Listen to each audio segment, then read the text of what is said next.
Alright, so this will be probably my final recap of this. What I did was I got the edges rounded off and unsharp, so that way it could be transported. As far as like getting it all even, I didn't do that. Yeah, but I might even it up some more if I have time before I leave. Time is an issue, so I just wanted to get it unsharp so that it can be transported. If I don't have enough time to go back into it, it'll be done good enough. So, yeah. This piece got cut off. Then this piece got cut off last. This piece was cut off first. This big old triangle piece, and it's super heavy. It's almost as heavy as this, the actual anvil. But not quite. So this is the actual anvil I did. And I left the actual cut marks from the plasma. Because like I said, I don't know if I'm going to have enough time to go back into it. But you can see I rounded off the edges some. So that, yeah, it's not sharp anymore.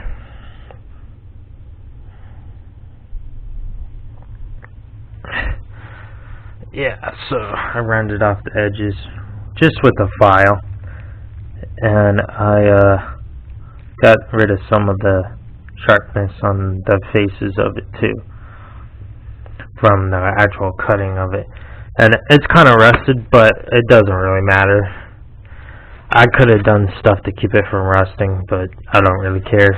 It'll just be used as a temporary anvil until I can find a thicker plate of steel or whatever. But I'm not going to go out and buy any. It's just if I find anything magnet fishing. But if I don't, then this will be my permanent anvil until I eventually get into selling enough stuff that I'll might think about investing in an actual anvil. But yeah, my homemade anvil will get a lot of work out of it. It's a 1/2 inch thick by about 11.5 inches by about, I don't know, like 6 inches. I got my architect ruler. Let's see exactly how many inches it is tall. Yeah, like 5 inches. So it's like 11 inches by 5 inches by 1/2 inch. See, it's 1/2 inch. I don't know if that's exactly 1/2 inch. Let's see. Yeah, it's exactly 1/2 inch. So 1/2 inch by 5 by 11. So it's not very big, but it'll be big enough to take these, and these are going to be what I use to make my knives out of. So about that much. Well, I want to give a little bit of space. So about halfway, a little bit under halfway, or a little bit just short of halfway of my piece of rebar will actually be the handle, and then the rest will be the blade, and it'll be unsharpened and that, but I want to flatten it out better than at my first attempt at it. I deleted those videos because I wasn't going to take it with me. But yeah, so I'll take these original ones, and I'm gonna use my blower that I used for yard work for the air supply, and that'll bump up the temperature of my fire because I'm just gonna do regular firewood fires, and that'll bring it up to a high enough temperature that I can forge on it. But I don't want to bring it up too high, so I'll have to watch it. I'll keep taking it in and out of the fire because I don't want it to get too hot. Because if it gets too hot, then it leaches out what little carbon is left in this. Because this is low carbon steel. So yeah, but I do not want high carbon steel because high carbon steel tends to fracture, and these are going to be practice blades for martial arts, so you're going to be hitting a blade against another blade like this, and you don't want it to fracture. See, it would fracture if that was high carbon. Just doing that much that I did right there with it. But yeah, so I'm going to turn those rebar pieces. I don't know exactly how many I'm going to take with me. I might take 5, or I might take 9. There's 4 sitting out over there, but I already have 5 bagged up and ready to go. So yeah, I don't know. It depends on weight. I'll either take 5 or I'll take 9 of them.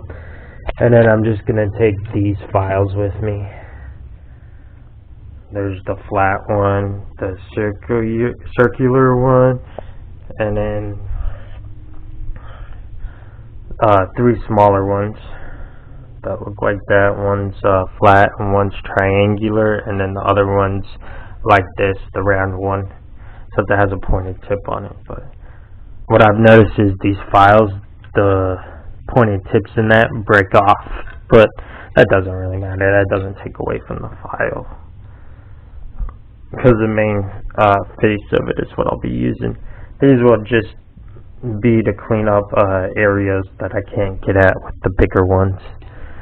So this will shape the edges and make sure that they're not too sharp, but that they're more even. And then this one will actually put in the grooves for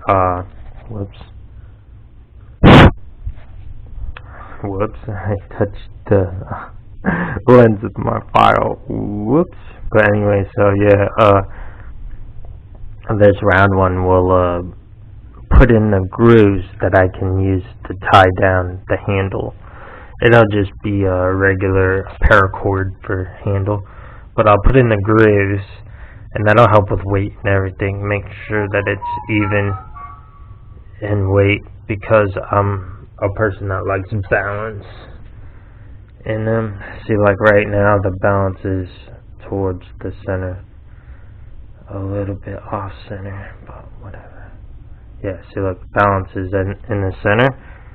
So yeah, what you want is your balance to be just forward of your handle of your knife. So most knives aren't made like that. I'll make mine be like that, so that way it'll be better to knife fight with, because they're going to be practice knives. Yeah, so this recap was just to show that I rounded off the edges, got rid of the sharpness on them, and then a recap to show all the pieces that I cut off. Yep, alright, so this will be my anvil that I'm going to take with me, and you'll see quite a bit of blacksmithing videos in that once I get to Indiana. I'm going to be leaving the 30th, so yeah, I'll be there and do some anviling and whatnot. But yeah, I'll do all sorts of videos and that. I'll still do magnet fishing. I'll upload some regular fishing videos on occasion, and I'll still upload some Yu-Gi-Oh content and some Mandela effect and conspiracy content and what else? Yeah, and then I'll start doing my survival content and that. But yeah, I'll bring you back pretty soon for another video. I'll upload these 2 videos before I upload my Gold Sark, my Yu-Gi-Oh! 10 openings. So yeah, after I upload my Yu-Gi-Oh! 10 openings, you'll see some videos uploaded of me bagging my stuff up and getting ready to go. And then I'll do a final one after I've made sure that they're not going to exceed the weight limit. Make sure I don't have to shuffle them around and that. But I'll exclude all my clothing, so you won't see the clothing that I'm taking with me. But I'll be taking jackets and pants and shorts and shirts and whatnot like that. But I'm not going to show that. Yeah, so I got these 3 pieces cut off, and this anvil's ready. If I do any more work on it, I'll bring you guys back and show you what work I did on it. But yeah, if I don't, then this will be what it looks like. And I understand it's not even, but it doesn't matter. It's not going to take away from it. Yeah, so I just got it ready for transport, so that's gonna go into my backpack, and we'll see what the weight is with all of my other blacksmithing stuff and my blower, and then we'll see if I can take some more rebar with me. Alright, so I'll bring you guys back when I do my final backpack packings and show you all of what I'm taking with me for my nomadic challenge. Alright, see ya.